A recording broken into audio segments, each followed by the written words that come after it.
Good morning, Mark. And last week we had a fascinating discussion on am I going to be okay? And today we're coming with part two of what we can do if we're not going to be okay. Yeah, Ben. Last week we touched on the question, "Am I going to be okay?" And you know, it's such a broad question. We can't answer it in a generic approach. It's so unique to each and every person's situation. I think we touched on gathering all the information, understanding the people's lives. We got to the answer that currently Dr. Best's life is not going to be okay. And I think today we'll run through four key levers that she could pull to improve that picture and get her to a point where she can comfortably say, yes, I am going to be okay. Hello and welcome to Real Financial Planning with Ben and Mark, two lifestyle financial planners who are passionate about helping people understand their money and what it can do for them. And so let's dive straight into it. So we've got four key levers, as you said. So let's look at lever number one. And obviously, I think the most obvious thing that we could do is obviously pay more into retirement or investing mechanisms. And so what will that do is obviously the more money you're investing, the more it'll grow over the time. You'll have more assets at the end of the period. So when you retire, you've got more assets to pull down on. Yeah. So Ben, basically what you're saying is save more money. Dr. Besla saved more money. In our example, there was a budget surplus. We assumed it wasn't being saved. And most of the time that's what happens. When we do these budgets with our clients, we get to a point and we sort of say to them, okay, great. So given all the information we've gone through, you should have X amount left per month. And then you get this blank stare and they're like, no, which is true for everyone, right?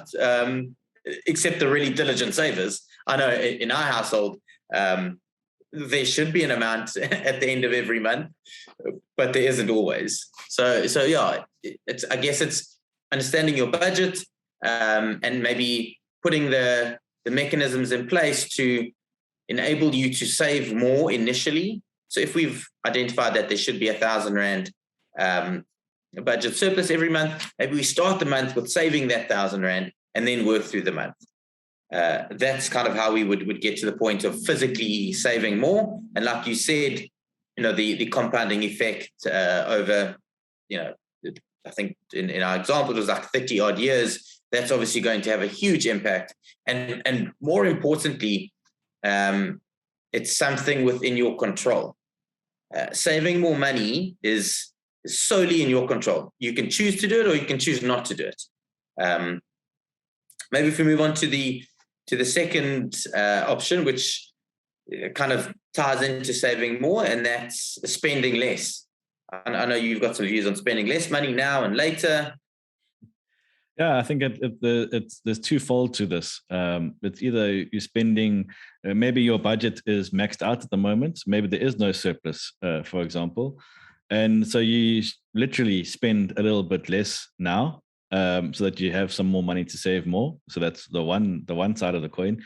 Or the other option could be maybe in retirement, you had this goal of getting all of this money coming in, but maybe you're changing your lifestyle slightly so that your income need is slightly less. Therefore, you wouldn't have to have so much more money saved up to retire.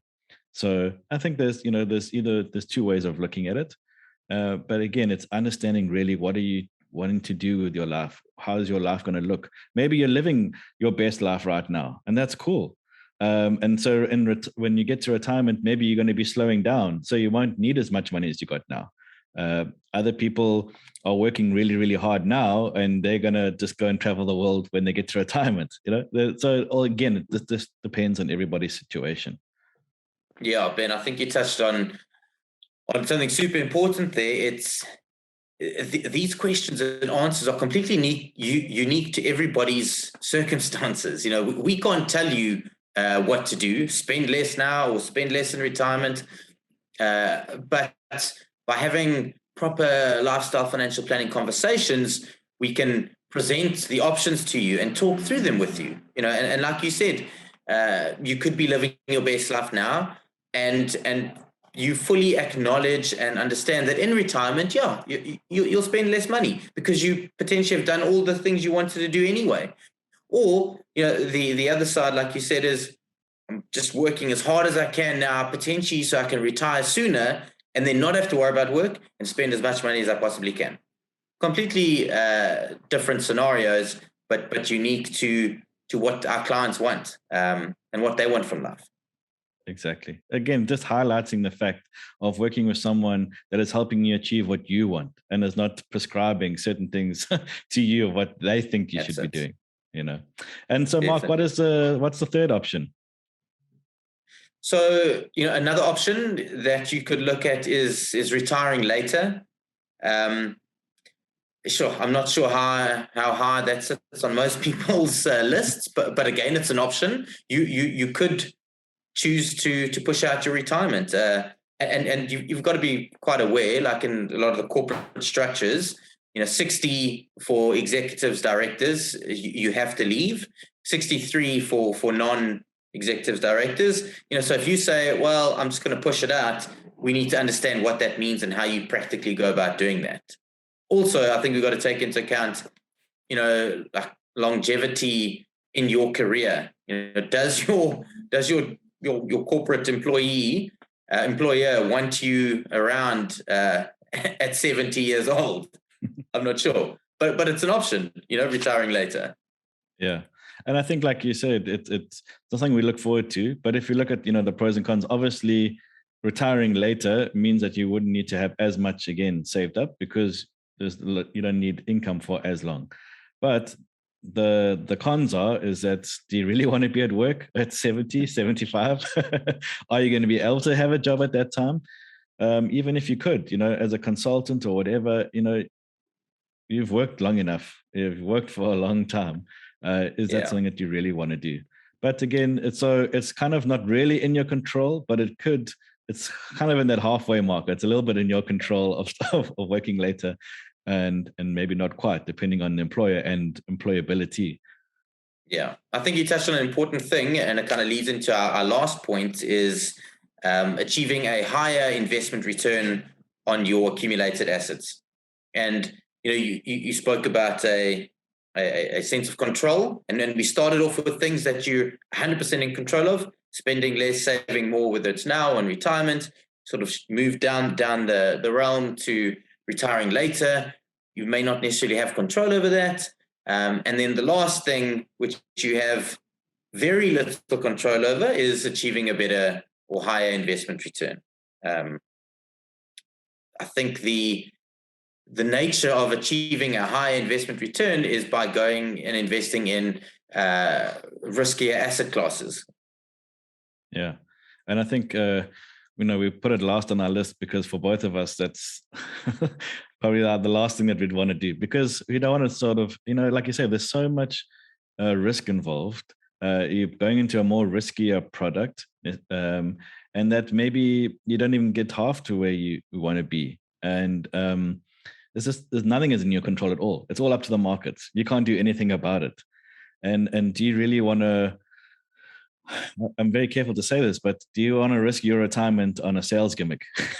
Because there's no control. It's just a bit of a guess or a best case scenario. Look, I think it's, there are ways that we can put the right asset allocation together to deliver a specific return, and you can know with a high probability that will happen given a certain period of time. I think what we're talking about is, it's going to those high risk numbers, right? So putting everything into a specific stock or into Bitcoin or into offshore investments, because you need, like, your plan actually needs a 20 to 30% return every year for it to work, and those are the only places that sort of give you that glimmer of hope. Yeah. So I would say there's a difference between a well-constructed asset allocated portfolio, which can deliver a return of certainty over time. But we're talking about where you're going into something like super risky, super aggressive, massive volatility. And if you retire at the wrong point in time, when that thing's down, well, then your whole plan is done. Yeah. So let's go over those four points again, and then we can just jump into a practical example just to have a little look at how something like that could work. Perfect. So I think the first one was you could save more. The second one was that you can spend less, either now or in retirement. The third one was to retire later. And then the fourth one was to change your investment assets. If we go back to Dr. Best's life, we identified that she had roughly 500,000 Rand a year that she could be saving, that she wasn't. This was her budget surplus. And if we model that into our planning software, we kind of get to this scenario. So with her spending that 500,000 a year, she was going to get to retirement and run out of money at age 77.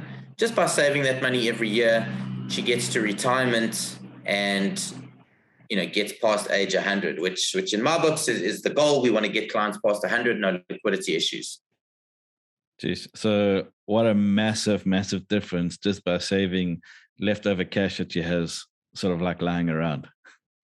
Yeah, that's it. I think you hit the nail on the head. Just by, number one, being aware that there should be leftover cash, and number two, putting it to good use. Compounding over 30 odd years certainly helps you answer the question, am I going to be okay?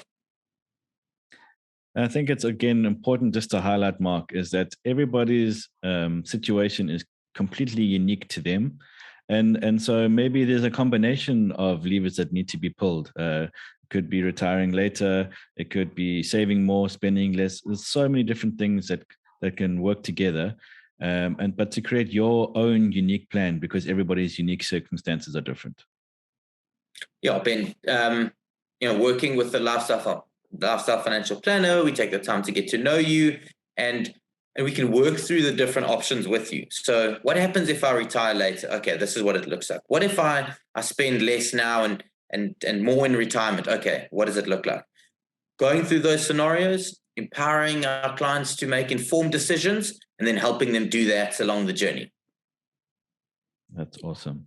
So if you are out there and you have listened to this and you would like to know where your retirement is heading, and you'd even like to get together and discuss some of the levers that you can pull, feel free to reach out to us and we'll help you figure out where you're going in your retirement.